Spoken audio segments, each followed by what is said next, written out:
미국 하와이 주의회 의회 건물에 가면 그 건물 앞에 이 나병에 걸린 사람의 동상이 하나 세워져 있습니다.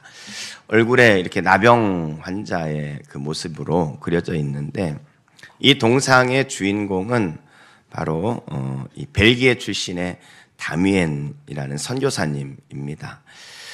이 선교사님은 하와이로 이렇게 선교를 오셨어요.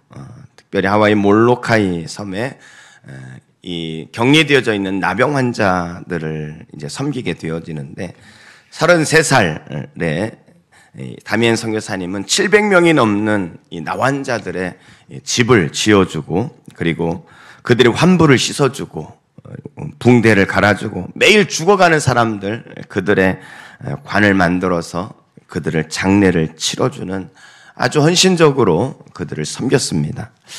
그렇게 헌신적으로 섬겼지만 환자들은 그에 대한 늘 의구심을 가지고 있었습니다. 저 사람은 건강하기 때문에 우리들의 사정을 잘 모른다고, 그래서 이 선교사님을 항상 배척하는 것입니다. 이 다미엔 선교사님은 항상 기도 제목이, 주님, 저도 문둥이가 되게 해주세요. 죄인을 구하기 위해 죄인같이 되셨던 예수님처럼 문둥이를 구하기 위해 저도 문둥이가 되게 하여 주시옵소서. 이게 선교사님의 한결같은 기도였다고 합니다. 얼마 후에 이분이 선교 기금을 모금하기 위해 친구를 만났는데, 이 대화 중에 이분이 그만 촛불에 손이 올려졌는데 이 손이 타는 것을 전혀 느끼지 못하고 있는 거예요. 그것을 지켜보던 친구가 다미엔, 자네가 드디어 문둥이가 됐구만, 이렇게 이야기를 하더라는 것입니다. 문둥이가 됐어요. 문둥병에 걸리게 된 거예요. 살이 썩어 들어가고 감각을 잃어서 초에 손이 타는데도 타는 것을 모르는 그런 나환자로 전염이 되었던 것입니다. 얼마나 슬픈 일입니까? 그런데 이 다미엔 선교사님은 그 자리에서 바로 무릎을 꿇고 하나님 앞에 기도합니다. 주님, 감사합니다. 제가 드디어 문둥병이 되었습니다. 저들의 아픔을 같이 하게 하시니 감사합니다 하면서 너무나 기뻐하면서 그렇게 기도를, 감사 기도를 했다고 합니다. 그리고 이제 하와이 섬으로, 몰로카이 섬으로 들어와서 환자들을 만나죠. 이들을 만날 때마다 그는 항상 대화할 때 우리 문둥이들은 하고 대화를 시작을 했다는 거예요.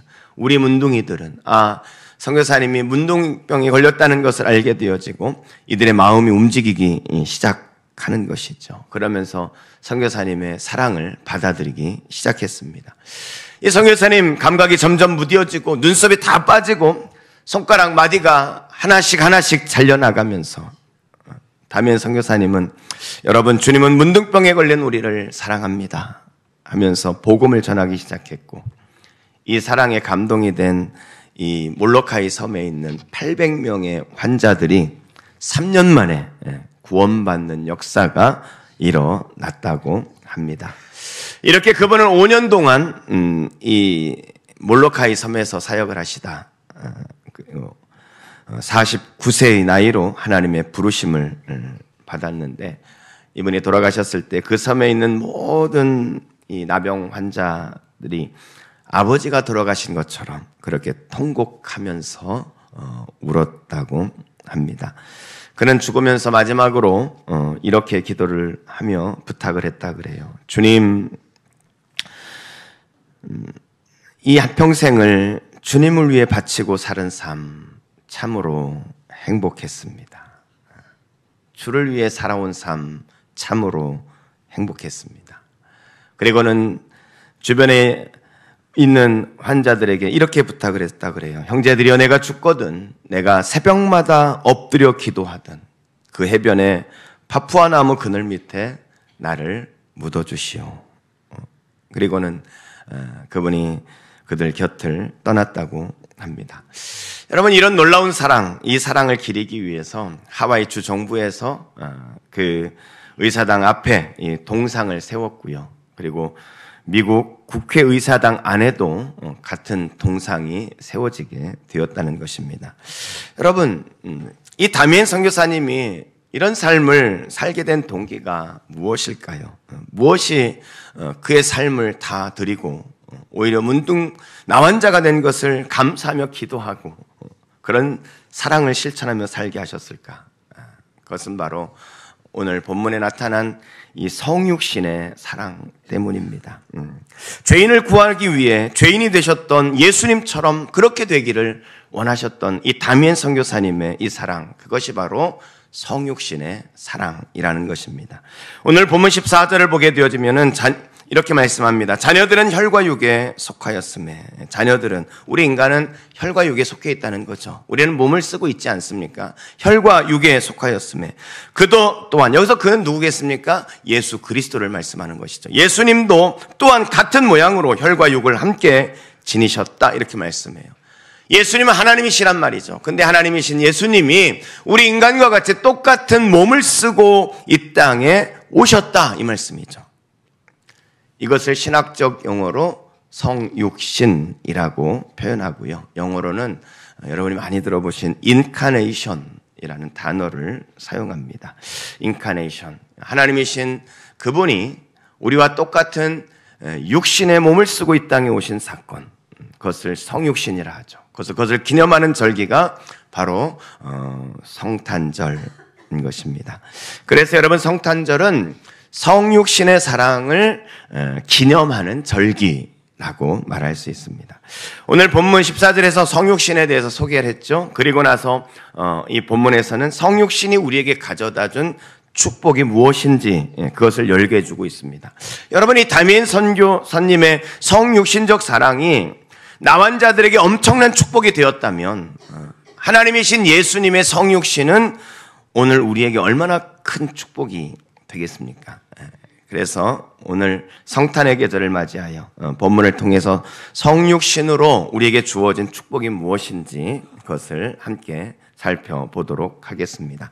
자, 그렇다면 성육신으로 우리에게 주어진 축복은 무엇일까요? 성육신으로 우리에게 주어진 축복, 첫 번째, 우리를 붙들어 주시는 축복입니다. 한번 따라하겠습니다. 주님이 우리를 붙들어 주시는 축복입니다.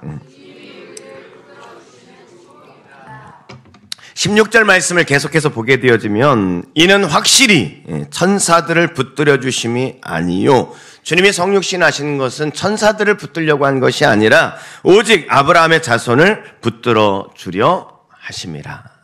주님이 성육신 하신 목적은 아브라함의 자손, 즉 하나님의 백성들을 붙들어 주시기 위해서 성육신을 하셨다, 이렇게 말씀을 하고 있습니다. 그렇습니다, 여러분. 예수님이 이 땅에 오신 중요한 이유가 있다면 그의 자녀를 붙들어 주신다는 거예요. 붙들어 주신다. 여러분, 주님의 붙들린 것이 축복임을 믿으시기 바랍니다. 주님의 붙들린 것이 축복이에요. 여러분, 우리가 무엇에 붙들리냐에 따라서 인생의 성패가 달려있죠. 여러분, 잘못된 것에 붙들려가지고요, 인생 망가진 사람이 얼마나 많습니까?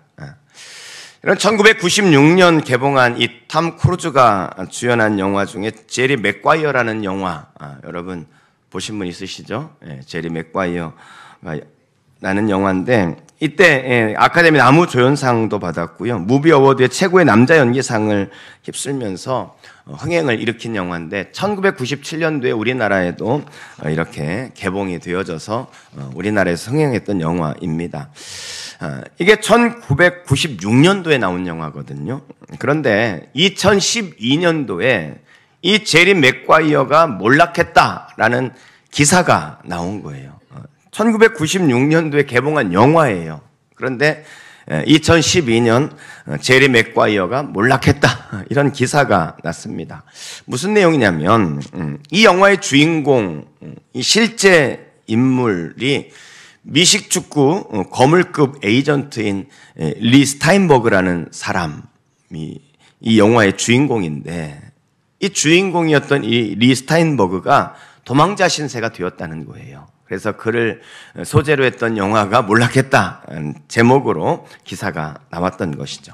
이 리 스타인버그, 이 사람은 이 미식축구의 엄청난 이 스타 선수들의 에이전트를 맡으면서요, 무려 1,000억이 넘는 돈을 벌었다 그래요. 1,000억이 넘는 돈을. 놀라지도 않으시네요.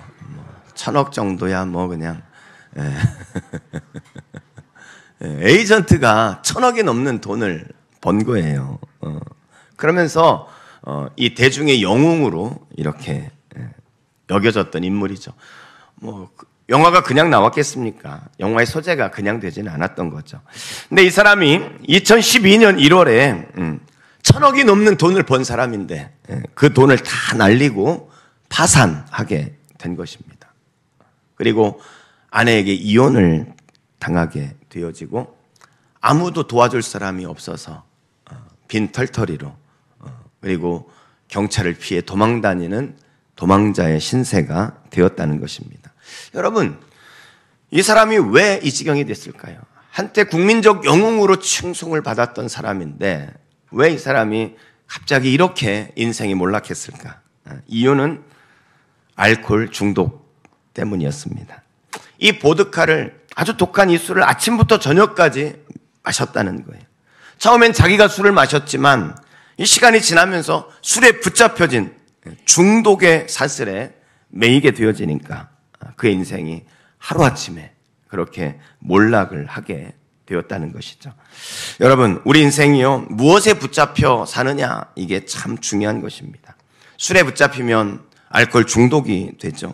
물질에 붙잡히면 돈의 노예가 되는 것이고요. 권력에 붙잡히면 인간성을 상실하는 그런 삶을 살게 되어지는 것이죠. 어떤 분은 그러대요. 와이프에게 붙잡혀 살아야 한다고. 요즘 여성분들의 힘이 워낙 세다 보니까 그렇게 붙잡혀 사는 것도 나쁜 생각은 아닌 것 같습니다. 사실 와이프만큼 여러분들을 도울 확실한 도움이 어디 있겠습니까? 요즘 그래서 이런 말이 있대요. 여러분, 천하태평이란 말이 있죠. 천하태평. 이 천하태평이 처하태평으로 바뀌었답니다. 아내 아래 있을 때가 가장 평화롭다. 이런 뜻이래요. 모든 일은 반드시 바른 대로 돌아간다. 사필귀정.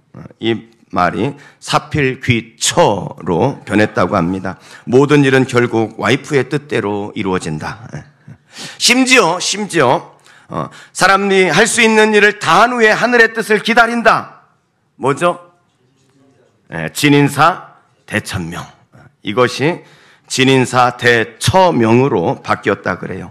내가 해야 할 도리를 다한 후에 마누라의 명을 기다린다. 이렇게. 여러분, 사실 우리 아내가 우리의 삶에 아주 귀한 동반자인 것은 사실이지만 우리가 의지할 대상은 사실 아니지 않습니까? 아내도 완벽한 존재는 아니란 말이죠. 여러분, 우리가 붙잡혀야 할 진짜 대상, 그분은 바로 그리스도 한 분밖에 없다는 것을 믿으시기 바랍니다. 우리가 예수님에게 붙잡혔을 때 우리의 삶에 가장 풍성한 삶을 누리게 되어지고요. 예수님에게 붙잡혔을 때 우리는 가장 행복한 삶을 살 수 있게 되어지고요. 예수님에게 붙잡혔을 때 하나님 기뻐하시는 삶의 열매를 맺으며 세상에 선한 영향력을 드러내는 그런 인생을 살 수 있게 되어지는 것입니다. 예수님에 붙잡혀 그의 인생이 바뀐 사람을 소개한다면 바울을 저는 생각할 수 있을 것 같아요. 바울. 에베소서 3장 1절 말씀을 보시면 이렇게 말씀합니다. 이러므로 그리스도 예수의 일로 너희 이방인을 위하여 갇힌 자 된 나 바울이 말하거니와. 그랬어요. 바울이 에베소서를 쓸 때 로마 감옥에 갇혀 있는 상태입니다. 그러니까 지금 너희를 이방인을 위하여 갇힌 자 된 나 바울 이렇게 표현하고 있어요. 여러분, 우리 한글 버전을 봤을 때는 바울이 지금 감옥에 갇혀 있으니까 감옥에 갇힌 바울 이렇게 표현하고 있구나, 이렇게 해석을 할 수 있도록 번역이 되어져 있어요. 그런데 이 말씀의 원어인 헬라어를 보게 되어지면은 이 바울이 감옥에 갇혔다라는 표현의 의미보다는 바울이 예수님에게 갇혔다, 다시 말해 예수님에게 붙잡혔다, 이런 의미로 이 말을 쓰고 있다는 것을 알 수 있습니다. 바울이 지금 이방인을 위하여 예수님에게 붙잡혔다, 바울이 그렇게 말하고 있어요. 자, 여러분, 예수님에게 붙잡힌 바울의 삶은 어땠을까? 이어지는 3장 2절 말씀을 보게 되어지면요, 너희를 위하여 내게 주신 하나님의 그 은혜의 경륜을 너희가 들었을 터이다. 이렇게 표현해요. 해석이 쉽지 않죠. 너희를 위하여 내게 주신 하나님의 그 은혜. 이 말은 뭐냐면 너희를 위하여, 이방인의 선교를 위하여, 이방인을 그리스도인으로 삼는 그 일을 위하여, 다시 말하면 하나님 나라를 위하여 하나님이 내게 그 일을, 사명을 맡기셨는데 그것이 뭐라고요? 내게 주신 하나님의 그 은혜라고 말하고 있어요. 여러분, 바울은 예수님에게 붙잡혔어요. 과거에는 자신의 믿는 신념을 향해 인생을 살았단 말이에요. 그 신념을 위해 사람을 죽이고 사람을 가두고 그런 열심을 내고 삶을 살았던 사람이에요. 그런데 어느 날 다메섹 도상에서 예수님을 만나게 되어지죠. 예수님에게 붙잡히게 되어졌어요. 예수님에게 붙잡히는 그 순간 그는 인생의 새로운 삶의 비전이 생겼어요. 과거에는 자신의 신념을 위해, 자신의 즐거움을 위해 인생을 살았는데 예수님에게 붙들리는 그 순간 더 이상 자신의 신념을 위한 삶이 아니라 이제는 하나님 나라를 위해 살아가는 이 삶의 비전을 붙들게 되어졌단 말이죠. 바울은요, 그것을 은혜라고 표현해요. 그리고 그것은 경륜, 하나님의 계획이었다.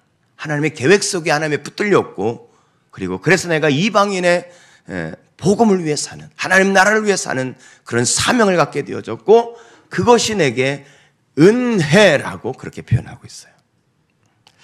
여러분, 이것이 은혜라는 게 여러분 믿어지세요? 뭐 로또 100억 정도 당첨되면 은혜, 뭐 이런 게 은혜 아닌가? 바울은요, 하나님 나라를 위해 살게 된 것, 이것이 은혜라고 그렇게 표현합니다. 여러분, 바울은요, 예수님에게 붙잡히는 그 순간 그가 지금까지 가치 있게 여겼던 것, 가말리엘 문화생이라는 최고의 학문을 가졌던 사람, 오늘로 말하면 박사였다는 거예요. 베냐민 지파 왕족의 가문에서 태어났어요. 부자였습니다. 많은 것을 가진 사람이었어요. 그런데 예수 그리스도에게 붙잡힌 바울은 빌립보서에 보니까 그 모든 것을 해로 여기고 그리고 배설물로 여겼다, 이렇게 말하고 있어요. 배설물. 배설물이 뭐예요? 제 입으로 표현하기가 좀 죄송스럽습니다, 여러분에게. 똥이죠, 똥. 그가 붙들고 살았던 모든 것, 그 모든 것을 배설물로 여겼다. 그리고 이제 하나님 앞에 붙들려 하나님 나라를 위해 사는 것이 은혜라고 그렇게 표현하는 것입니다. 사랑하는 성도 여러분, 우리의 삶에 진짜 은혜가 뭘까요? 하나님 앞에 붙들려 하나님 나라를 위해 사는 것이 은혜임을 믿으시기 바랍니다. 그게 은혜예요. 우리가 사는 인생 길어야 100년이죠. 제가 보니까, 제가 예언의 은사는 없는데 한 가지 예언을 하는데 아마 이 예언 100% 맞을 것 같습니다. 제가 보니까 100년 후에 여기에, 이 땅에 살 사람은 여기 한 분도 없는 것 같아요. 제가 100년 많이 본 겁니다. 왜냐하면 우리 사랑이가 지금 예배드리고 있어가지고, 사랑이는 혹시 모르겠어요. 그래도 100년은 안 되겠지. 모르겠어요. 의술이 하도 발달돼가지고 그럴지 모르겠지만은. 사실 한 50년으로 이렇게 말할까 하다가 사랑이 때문에 제가 100년이라고 말한 건데, 여러분, 우리의 남은 삶이 얼마 있습니까? 저는요, 요즘 세상을 돌아가는 걸 보면서 말세구나.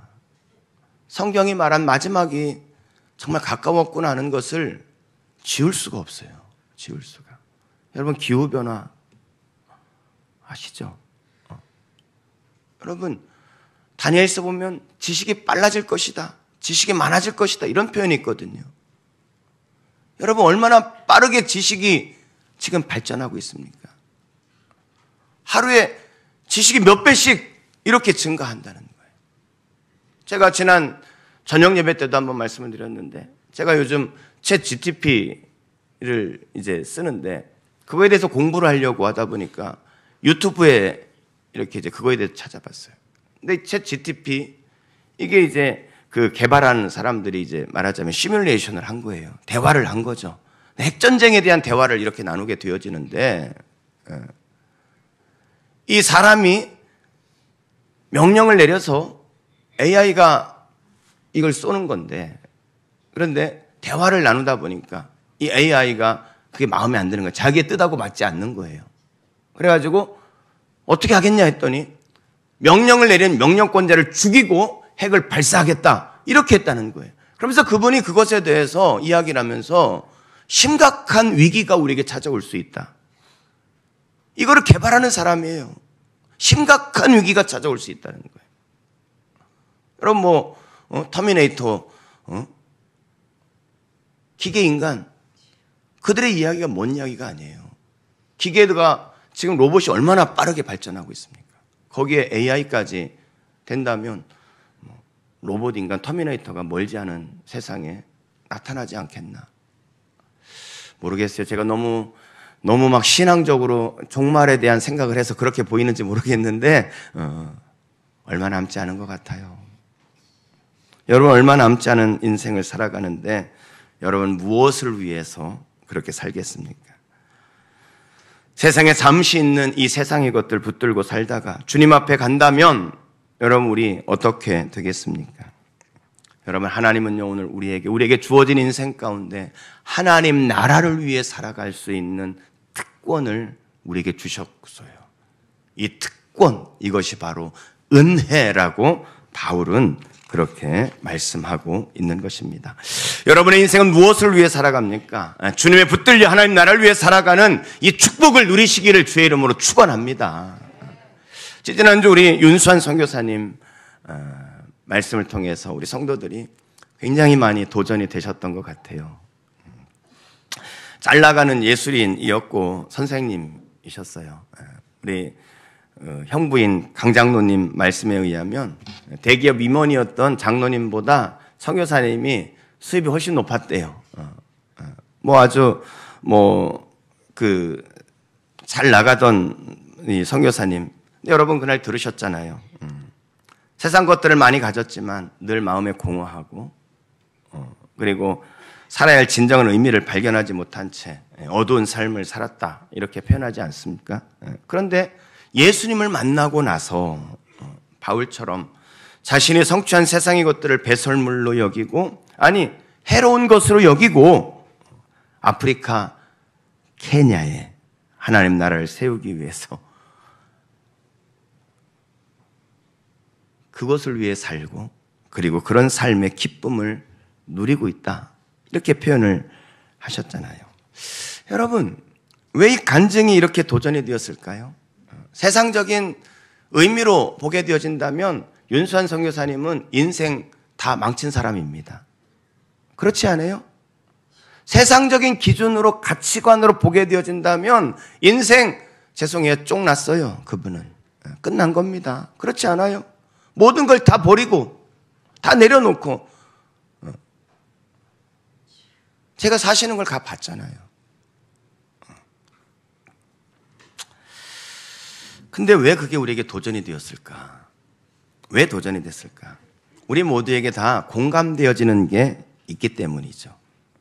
이 땅의 것을 쫓아 살아가는 이 삶을 살면서 느끼는 공허함을 우리 다 느끼고 있단 말이죠.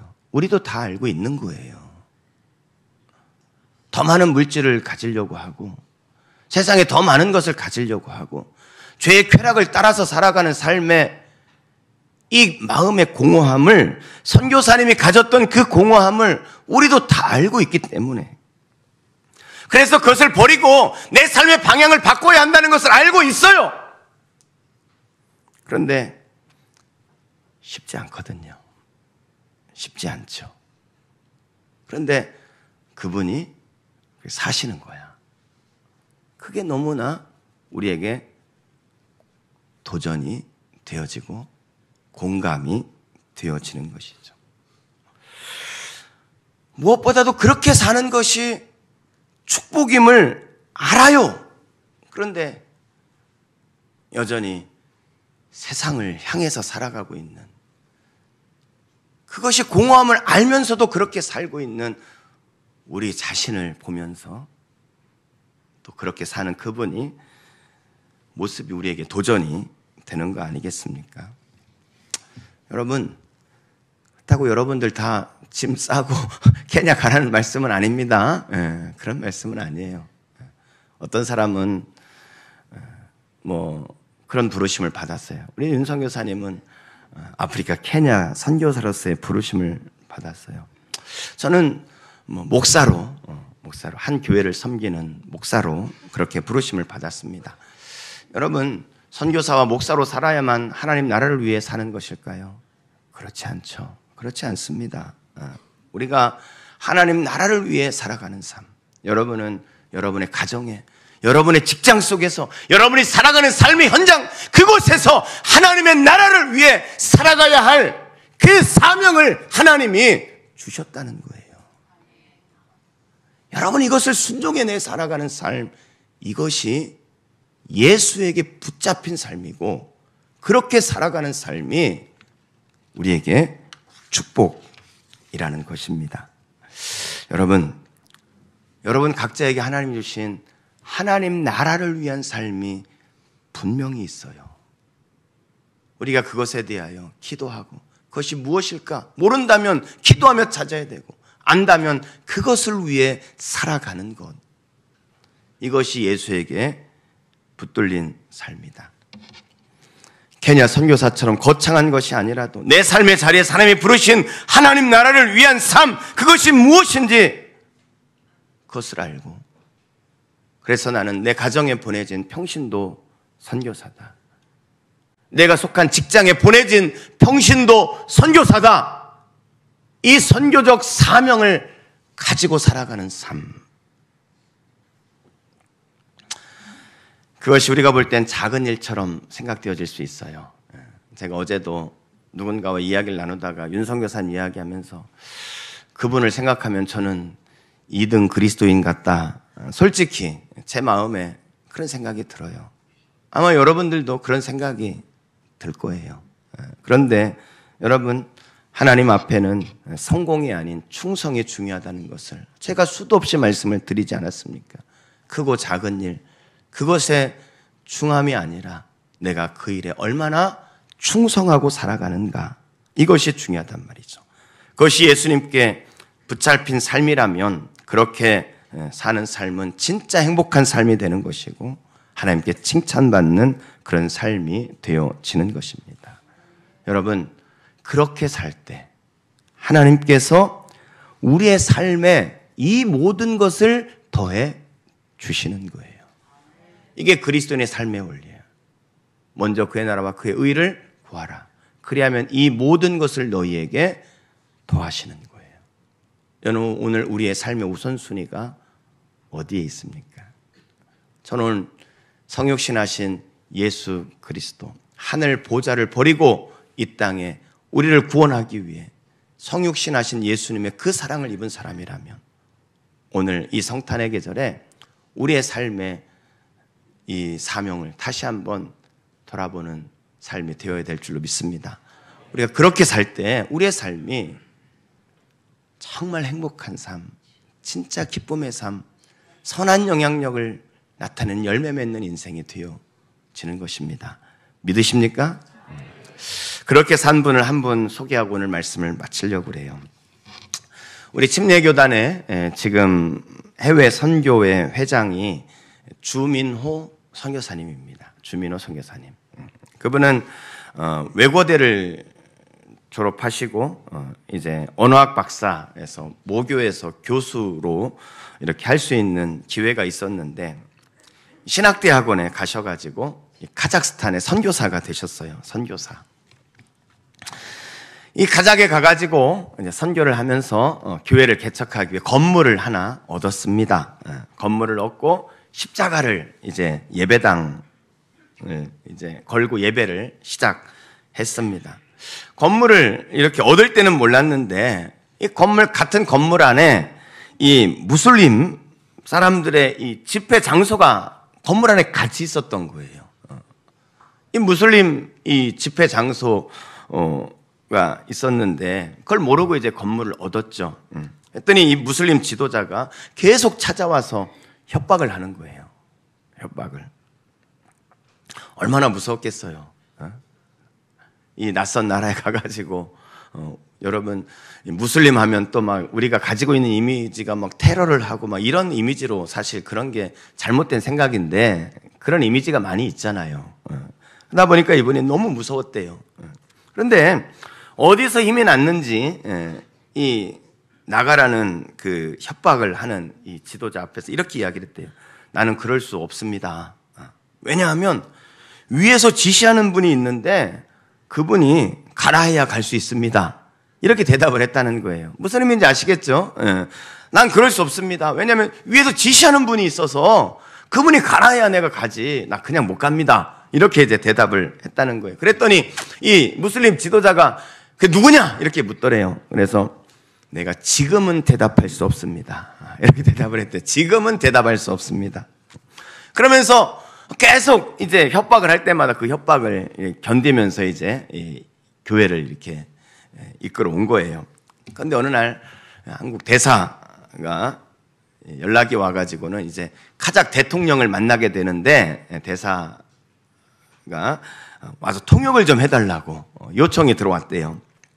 그래가지고 이분이 이제 이 대통령궁에 들어가가지고 대사와 카자흐 대통령의 이 대화 통역을 30분간 통역을 해주었다고 합니다. 30분간 통역을 하고, 근데 통역이 끝난 후에 이 카자흐 대통령이 이 주민호 선교사님에게 어떤 그 마음이 이렇게 들었는지 1시간가량을 이어서 이 선교사님하고 대화를 이렇게 했대요.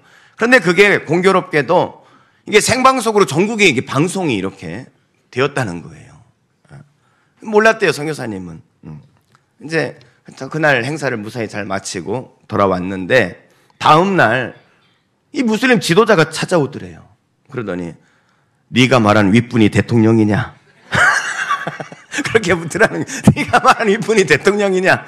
그러더니 내가 다시는 너에게 괴롭히지 않겠다고. 대통령이 뒷배라고 생각하니까. 그러더니 내가 한 가지 부탁이 있다. 부탁을 하더래요. 무슨 부탁이냐? 그랬더니 우리 무슬림은 기독교인과 절대 같이 묻힐 수가 없다. 그것은 우리에게 치욕이다. 그래서 우리가 땅을 내어줄 테니까 너희 기독교인들은 그곳에 묻혀야 한다. 그리고는 그들이 무상으로 땅을 주었다는 거예요. 선교 역사에 무슬림에게 땅을 받은 것은 아마 처음일 거라고 그렇게 이야기를 합니다. 있을 수 없는 일이죠. 있을 수 없는 일이죠. 그러나 여러분, 하나님이 내 삶을 붙드셔서 하나님께 붙들려 살아간다면 내 삶의 진정한 사명이 무엇인지 하나님 나라를 위한 삶을 결단하고 그렇게 살아갈 수 있다면 예수님이 하늘 보좌 버리고 이 땅에 오셔서 인간의 몸을 쓰시고 살아가셨던 이 성육신의 사랑, 이 사랑에 순응하며 살아갈 수 있다면 여러분, 하나님께서 우리를 붙드셔서 우리의 필요를 채우시고 그 일을 감당할 뿐만 아니라 선한 영향력을 드러내는 그런 인생을 살게 하시는 것입니다. 사랑하는 성도 여러분, 여러분이 그리스도에게 붙잡힌 인생이 되어지시기를 주의 이름으로 축복합니다. 그때 우리는 어떤 장애도 극복하고 하나님으로부터 나오는 그 능력으로 세상을 향하여 복음을 외치며 선한 영향력을 드러내는 그런 그리스도인으로 승리하게 될 줄로 믿습니다.